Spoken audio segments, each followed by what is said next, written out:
Mes chers amis, d'abord, je vous salue tous de tout cœur et je vous remercie d'être à l'écoute. Surtout que ce que je vais vous raconter aujourd'hui, ça va certainement vous surprendre. Je vais vous parler de mon beau-père. J'appelle mon beau-père Saint-Joseph parce que comme c'est l'époux de la mère de Dieu et ma mère, c'est normal, c'est en même temps mon beau-père. Et je crois qu'il aime bien que je l'appelle comme ça, mon beau-père.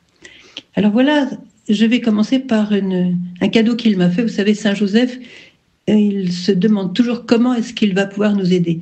Il a une imagination fertile pour voir comment il va pouvoir nous aider.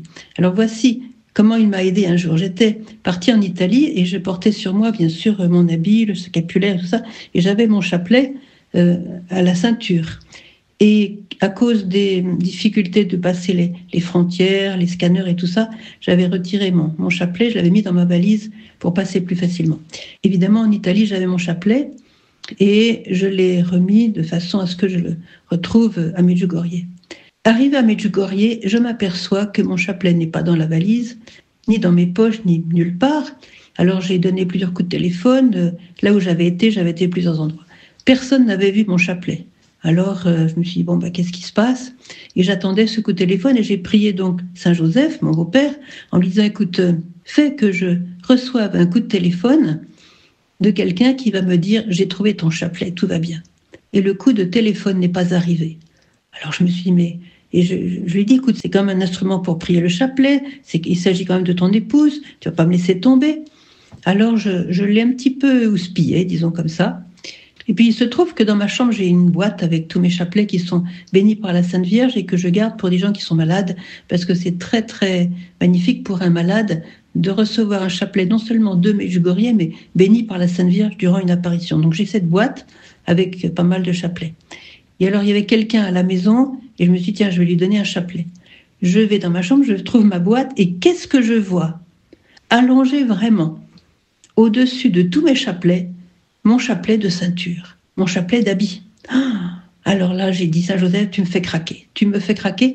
Je t'ai demandé de me rapporter mon chapelet, j'attendais un coup de téléphone et carrément, tu me rends mon chapelet, je dirais par voie aérienne, et tu le mets dans la boîte de mes chapelets. Ça, c'est extraordinaire. Alors, je l'ai non seulement beaucoup remercié, mais j'ai compris quelque chose, c'est qu'il est vraiment prêt à tout pour nous aider. Et même à nous rapporter des objets, c'est pas la première fois, ni la dernière, je pense, où il rapporte un objet qui est important pour notre vie de foi, notre vie de prière. Voilà, je vous dis cela parce que beaucoup ont un petit peu oublié Saint-Joseph dans leur prière et il faut savoir qu'il ne sait pas quoi inventer pour nous aider. Alors, je vais donc commencer une petite méditation sur lui en disant que n'oubliez pas que c'est grâce à Marie, le oui de Marie, que Dieu a pu développer tout son projet de rédemption du monde, grâce au oui de Marie qui a donc comme initié toute l'action de Dieu avec l'enfant Jésus. Mais on oublie que sans le oui de Joseph, eh bien, le oui de Marie n'aurait pas été suffisant. Joseph a été prévu par Dieu pour son projet de rédemption du monde et son oui était capital, son oui était indispensable. D'abord, imaginez Joseph qui avait pris comme fiancée la Vierge Marie.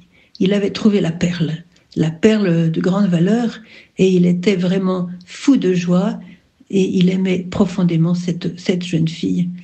Et voilà qu'en revenant de Aïn Karem, de chez donc Élisabeth et Zacharie, la voilà enceinte. Alors là, c'est l'effondrement total. Alors pour lui, c'est comme une descente aux enfers. Il ne comprend pas, on imagine qu'il se retourne dans son lit à droite, à gauche, comme ça, la nuit. Il ne comprend pas, c'est pas possible, qu'est-ce qui s'est passé? Voilà. Et déjà, on perçoit dans son cœur l'amour immense qui brûlait le cœur de Joseph pour la Vierge Marie, puisqu'il va décider de la répudier sans bruit, ce qui va bien sûr lui éviter la lapidation, parce que c'était ça ce qu'il attendait si on la retrouvait enceinte sans mari. Quant à Marie, elle se tait, elle ne dit rien, non pas parce qu'elle est renfermée, mais parce qu'elle compte sur Dieu lui-même pour prévenir Joseph de ce qui s'est passé. C'est pas à elle de faire cette révélation à Joseph. Dieu lui-même va lui annoncer cette nouvelle de la provenance de ce bébé qu'elle porte dans son sein. Il aurait très bien pu dire à Joseph, comme on imagine aujourd'hui que ça se passerait, peut dire, devine ce qui m'est arrivé, il y a un ange qui est venu, et voilà, et... Non, non, non, ça c'est pas du tout l'esprit de Marie. Elle se tait et dans son silence, il y a un profond respect. Il faut que Joseph lui-même passe par cette souffrance de la perdre pour pouvoir la sauver et pouvoir l'accueillir dans sa vie. C'est très très beau. Il accepte de la perdre pour la sauver. Et non seulement il va la sauver, mais Marie va lui être rendue, non pas comme une simple jeune fille qu'il est content d'épouser, mais Marie lui sera rendue comme la mère du Sauveur, dont il va assumer la paternité légale. Je vais vous lire le passage dans Matthieu, chapitre 1 de Matthieu.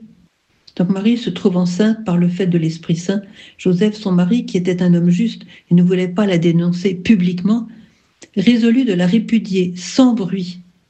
Alors qu'il avait formé ce dessein, voici que l'ange du Seigneur lui apparut en songe et lui dit « Joseph, fils de David, ne crains pas de prendre chez toi Marie, ta femme, car ce qui a été engendré en elle vient de l'Esprit Saint. » Et là, il a des informations sur cet enfant qu'elle porte. Elle t'enfantera un fils et tu l'appelleras du nom de Jésus, car c'est lui qui sauvera son peuple de ses péchés. Saint Matthieu ajoute, tout ceci advint pour que s'accomplisse cet oracle prophétique du Seigneur. Voici que la Vierge concevra et enfantera un fils, et on l'appellera du nom d'Emmanuel, qui se traduit Dieu avec nous. Alors Joseph, une fois réveillé, fit comme l'ange du Seigneur lui avait prescrit. Il prit chez lui sa femme. Je vous invite à relire tout le premier chapitre de Matthieu. Alors je voudrais me pencher un peu sur le oui de Joseph. Il savait par le prophète Isaïe que Marie était vierge et que donc elle est restée vierge. Ça veut dire que en tant qu'époux de Marie, c'était la garder vierge. Et c'est très très beau de voir que Joseph n'a pas cherché à tout comprendre. Après l'annonce de l'ange, il n'a pas cherché à tout comprendre. Il a accepté le mystère que portait Marie.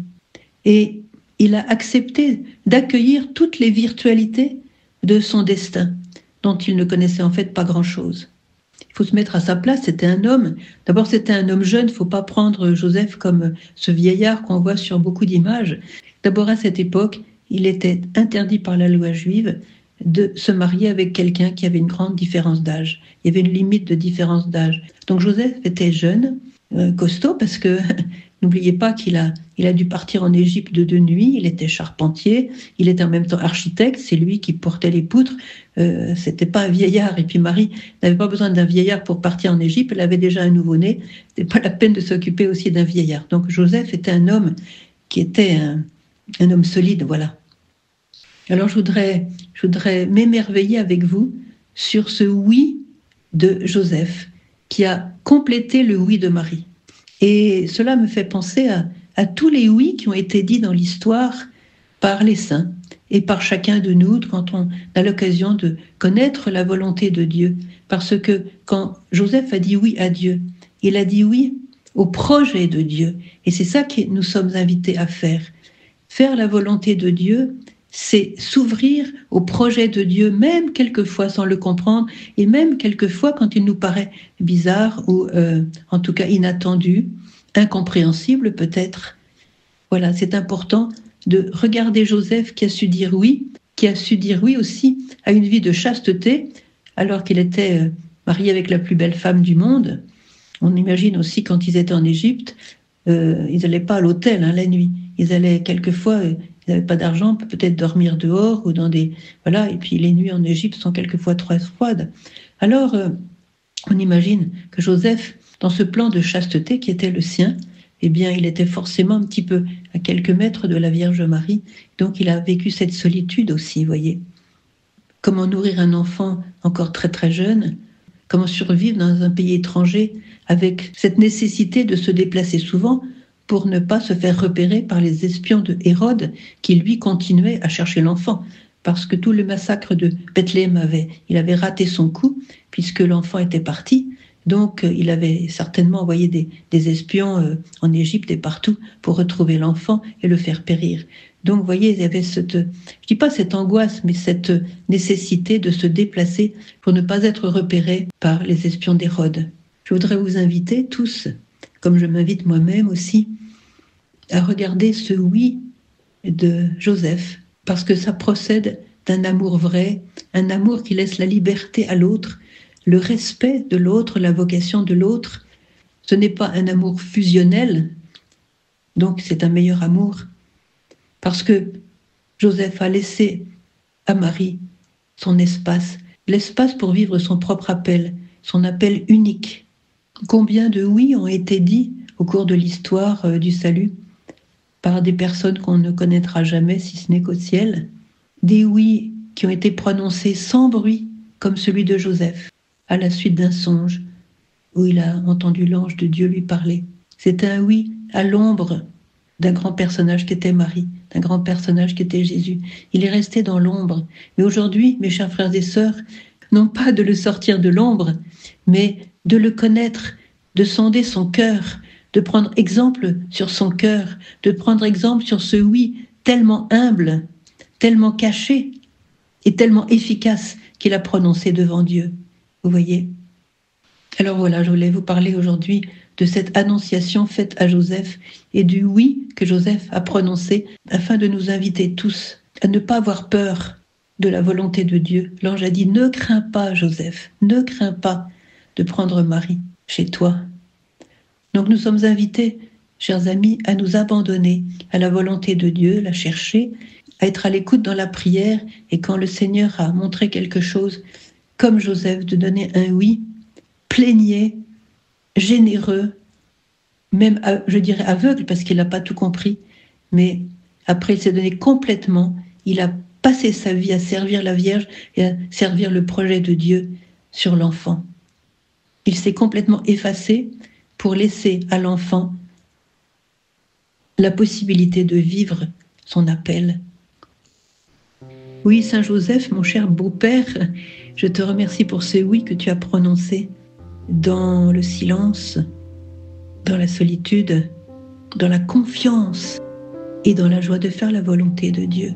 Saint Joseph, prie pour nous, pour que nous aussi n'ayons pas peur du plan que Dieu pourrait avoir sur nous, que nous ayons totalement confiance et que nous nous abandonnions corps et âme au très beau projet que Dieu a pour chacun de nous, car c'est pour chacun de nous un projet de sainteté, d'amour infini, puisque nos cœurs ont été créés pour vivre cet amour, comme Jésus le dit, « Aimez-vous les uns les autres comme moi je vous ai aimés ». Et c'est l'exemple que Saint Joseph nous donne. Saint Joseph, aide-nous à aimer comme Dieu nous aime, comme ce petit enfant que tu tenais dans tes bras t'a aimé avec tant de tendresse, et toi tu lui as rendu tant de tendresse. Merci Saint Joseph, intercède pour nous, pour que nous apprenions à aimer, et comme dit Marie dans un message, chers enfants, que aujourd'hui soit le jour où vous allez commencer à aimer.